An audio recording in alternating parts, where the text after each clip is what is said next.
Hey everyone, my name is Victoria Jackson and welcome to Raising Consciousness. But my school also had a powerful population of Jewish students. Most of the time, I heard the word ghetto come out of these Jewish students' mouths. Uh-oh. And when they heard about this, they stopped saying it just like that. Like it never existed. A thing of the past. So let me get this straight and challenge me if I'm wrong. So if the word ghetto is affiliated with disrespecting Black culture, then it's okay. But if it offends Jewish culture, ooh, shut it down, shut it down, shut it down. That's just one of the many messages I took away from this experience. Moral of the story, language is powerful. How we say things can alter how we treat and think about people on a daily basis. Hi, I'm Glenn Epps and you're watching In My Own Words. I'm here with Victoria Jackson, an IC student and host of the YouTube channel Raising Consciousness. Could you please describe to us what Raising Consciousness is? Raising Consciousness is the moments in our lives when we learn something that challenges or changes the way we think about the world and the people in it. So what does that mean? What does it mean to raise consciousness? It means when you look at something and it makes you think about not only what's happening, but your actions of following after that. What do you want to change about yourself, or what have you learned more about not just yourself, but who you are in this world? What privileges do you have? What experiences have differed from others and why? That sort of thing. So how did you come up with the idea for Raising Consciousness? Raising Consciousness has been a whirlwind of experiences in my life where I'd come across countless conversations with people my age talking about the issues that are happening around us every day. And the initial event, I think, was when I had a discussion about colorism when I was in high school, actually. And just being engrossed in all the conversations and talking about how colorism affects our community as POC, and so on and so forth. That was really what gave me so much passion, and I realized at that moment that this is what I wanted to do in any way, shape, or form. And I think YouTube was just a very good engine, a very good platform for me to get my start and to get my finish too. So you wanted to discuss what topics? I wanted to discuss, honestly, as many topics as I can that has to do with social issues and social justice issues. So, of course, what comes dear to my heart is the things that happen socially within POC communities. So, as I mentioned, colorism, as I mentioned, I didn't mention, but as I'll mention now, socioeconomics, and class. What I want to say is class, race, gender, equality, and what equality means, what equity means, and just that type of depth, especially within younger audiences who, at least for me, when I was young, I thought that I didn't have power to do anything about it. I would see it and I wouldn't say anything about it because it was taboo. But as I grew up, I realized that as young people, we have so much power and we have to talk about it in order to invoke that. And so we can do something about it when we are of age. And also know that there doesn't need to be an age limit to do something about it. It can just literally just be, you see it happen and you call it out and you say, no, you shouldn't do that. You shouldn't discriminate her because of her skin. You shouldn't discriminate her because of her gender. You shouldn't discriminate him because he's whatever. And that can change a person's life. So can you take us through your process for coming up with an episode for RC, or as you call it, RC, which is Raising Consciousness? Can you take us step by step through your process? It starts with It starts in a lot of avenues. So it'll either be an article I read about, a book, or even something that happened in my life. And I love stories. I love to write stories, and I love to make people laugh too. Because some of the things that happen is almost comical in a sense, because it's so like why does this happen? And so I take all that material, and I write it in a script. And then what I do is I rehearse it, make sure I enunciate all my words and make sure I get all the punchlines in and make sure basically just I know what I'm saying, I know what I'm talking about, because these are serious topics. And then once I rehearse, I put on the camera and literally I just come alive.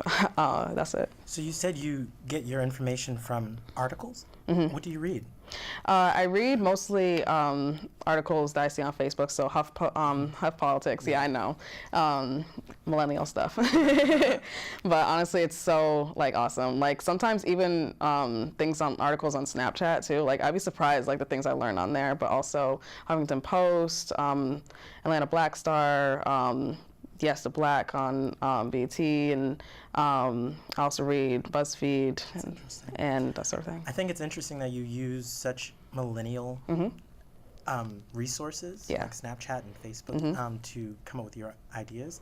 Where do you get the ideas for your stories from? You said you use stories. Are they your stories, solely your stories, or your friends tell you experiences? I start with my own stories because that's what I know, and it's like you can't really argue about what happened. And so that I first go with my stories, then I go to my friends' stories because I'm surrounded by these conversations on a day-to-day basis. And I just put them in my notes, write them down, keep them in my head, and I just regurgitate them. And then I go to like even my family members, and literally I'd just be listening on a train and all of a sudden I hear something crazy. And literally that's what it is. Like Raising Consciousness is really just about life, and that's where my biggest material is from.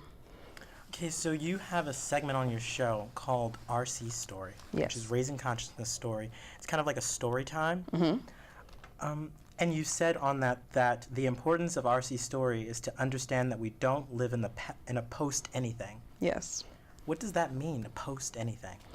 One of the conversations I had with a professor of mine actually a long time ago, she was talking about how she was sick of just people saying that we live in a post-racial society, we live in a post-gender discrimination society, we live in a post-anything society. And people would say that after President Obama was inaugurated.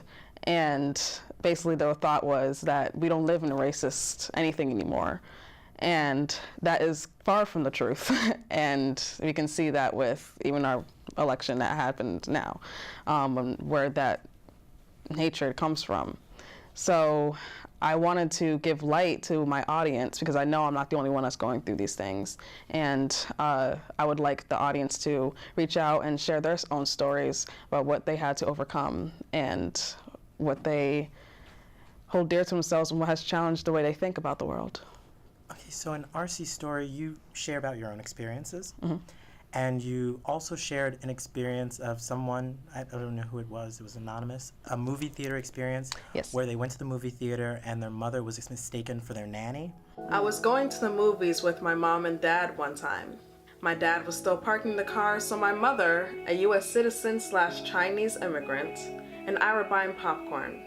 The girl at the counter doesn't understand what my mother's order is, because of her accent. She turns to me. I'm sorry, what was that? I repeat my mother's order.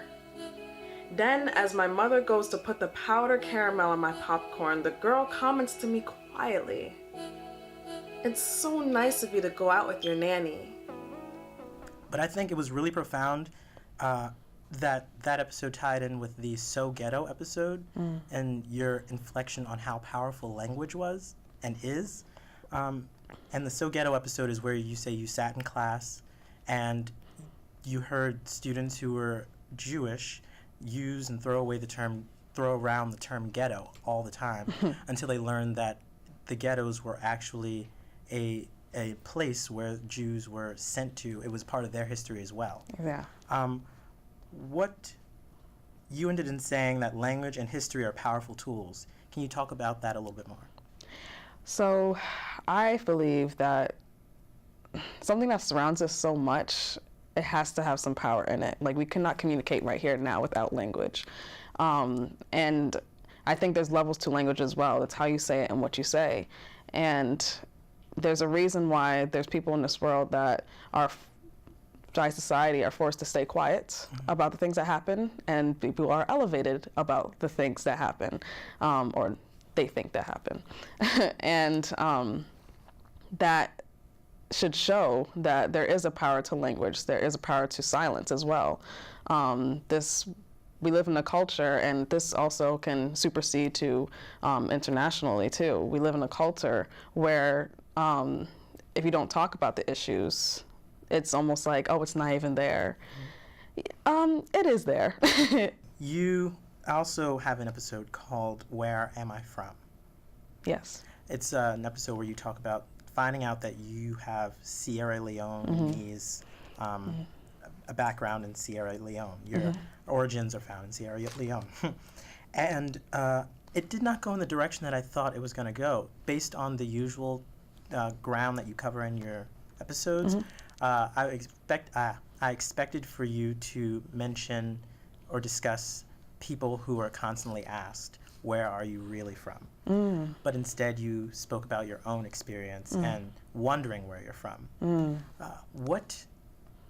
What does that mean? Is it important that people know where they're from? What is the importance of cultural history? Well, if you take a look back at history, and especially among like people who are enslaved in this country, there was a power in denouncing their name, denouncing where they came from, denouncing their language. They forced them to speak you bring in that English. Up. You say that your grandfather was forced to change his name, but he began to refer to himself as Sierra Leone. As Sierra Leone to make sure that his descendants remembered his name and where they came from. That's so powerful. Yes, because there's a lot of lost people in America, and that's because we're forced to not recognize where we come from. Lost people? Lost in a sense of, at least I feel, I can't say for everyone else, but for me, I've been surrounded by so much of things that do not reflect people that look like me. And people automatically assume that, oh, people like me didn't do anything. People like you didn't do anything. People like whatever didn't do anything. And that's so far from the truth. And that's the lost part, is that what can I do if I haven't seen my own skin reflected in things that are supposed to be successful, or whatever success even means. And that's what I mean by, like, there's lost people in this world, because we are trying to hold on to something that has been forced away from us and been erased. So if that's what your show also discusses, who is your audience? My audience is for, honestly, anyone that can take away some truth into it. I put my truth out, I put my whole soul out, I put even my deepest, darkest things that happen to me out on display. And for people to just listen and to take away something, that's all I ask, is to raise your consciousness in some way, shape, or form the way my consciousness has been raised. And therefore, it's for anyone who can take away something. And if you feel like you can't take away something, I'm sorry, not sorry. Your But deepest, darkest? You said your deepest, darkest? Yeah. I can be, in real life, I feel like I can be a very closed off person, especially when it comes to things that have hurt me, especially, like, I try to put on a happier tone when it comes to the things that have been bothering me since I've been around, and the questions and the constant wondering of why am I even here, and what's my purpose, and how is that purpose being maneuvered and navigated and negotiated throughout life without my permission. And so me putting myself out there, talking about these experiences, and there's going to be many more to come that I've written, it goes deep. So how do you find the courage to say those things on such a public platform? Because YouTube is huge. I think it's my passion for knowing. I have spent so much of my life trying to either put away the things I've seen because I felt like it wasn't accepted, or because I couldn't figure out how to articulate it. Wow. Because the language is not, it's almost like you're not supposed to talk about it.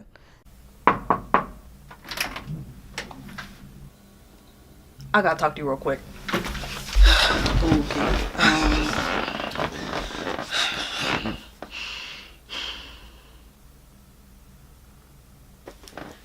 I was in my class today, right? And it just dawned on me that there is like no black people here.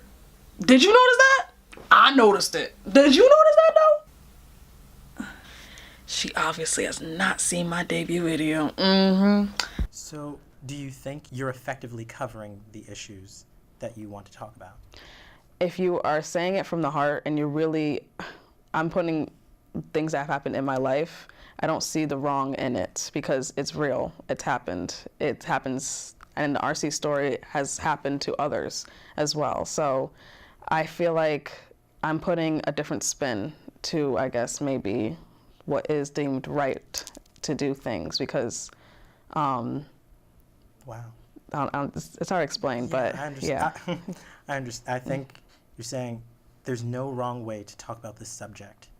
And regardless of how short a period of time that you're able to talk about it, just talking about it is Yes. the part you're trying to get across. Yes. So, is there a difficult part to discussing racial consciousness? Yes. I think this is where my age does come into play because I'm still learning, I'm still growing, I'm still getting all of the information and how to articulate it as we speak because I'm still a college student at the end of the day. And the classes I put into myself do revolve around some of these things.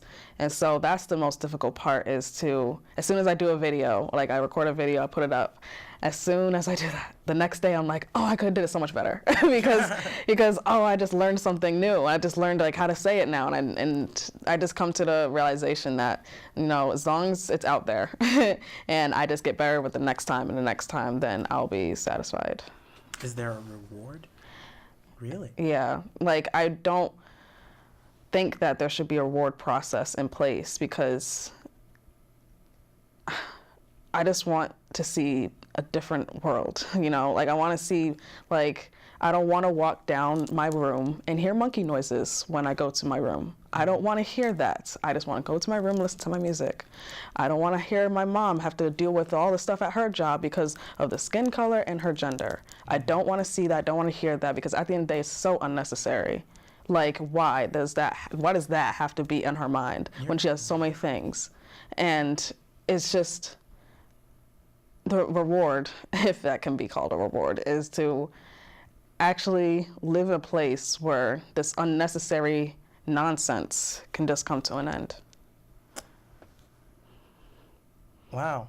Sorry, that literally just happened like a week ago. Really? Yeah. Which one? The monkey Yes, yes. Really? It's wild. So what is the experience of being a person of color in a predominantly white environment? And you discussed that in your video, in your debut video, as that being your primary experience as a woman, as a person of color. What is that experience like? Could you just give us like a brief understanding? Because you say now that you're like tired of it, and so. Well, I've been in this zone since beginning because I've been in private schools and now I'm here at a predominantly white private institution again, and so that's part of like the tired of it. But I'd say one of the hardest things for me, because it's different for everyone, especially with each background, because some people it's very jarring, the culture shock coming from an all-black area to this. For me, I do not come from an all-black area, but it's still crazy. But I'd say that the hardest part is finding connections and finding representation. You walk past Wayland, and you see all the people that they hail and hold great gratitude with. And do they look like you? Do they look like me? No. You go to all your classes. Do any professors look like me? Look like you? Maybe a few, maybe none. Do you want to go to a professor that may experience what you experience on a POC level and not only experience it, but push through it? Yes, I would love that type of mentoring, that coaching, that professional bond that I feel people take for granted on this campus. And that's the hardest part, is when people they have these privileges and they don't even know that they're privileged. Wow. Yeah. So why come? Honestly, I battle with that question every single day. And I just go back to what my mom told me, and why she and my dad moved to an all-white neighborhood. And basically, she wanted to teach me and my brother that no matter what skin color you are, no matter what gender you are, no matter what religion you believe in, you are just as good as anybody else, and you deserve to be anywhere you want to be. And I pulled that deer, and I take that with me wherever I go. Wow. Thank you so much. Thank you so much. Thank you. Thank you so much for joining us. This is In My Own Words. I'm your host, Glenn Epps. Join us next time when we talk to someone just as amazing as Victoria Jackson. And I encourage you all to watch her channel, subscribe to Raising Consciousness on YouTube. Thank you so much. See you next time. You know, you never really know a person's true intentions until you get closer with them and you talk to them and you interact, initiate that type of bond in order to really realize, you know, are they with me and my success or not, you know? Shout out to everyone who got up and marched today, and for people who couldn't march, I know your hearts are in it and that matters as well. Stay strong, stay powerful, stay beautiful. It's Raising Consciousness, and I'll see you later. Bye. I just got one thing to say. If you're not fighting for women's rights, then what you fighting for?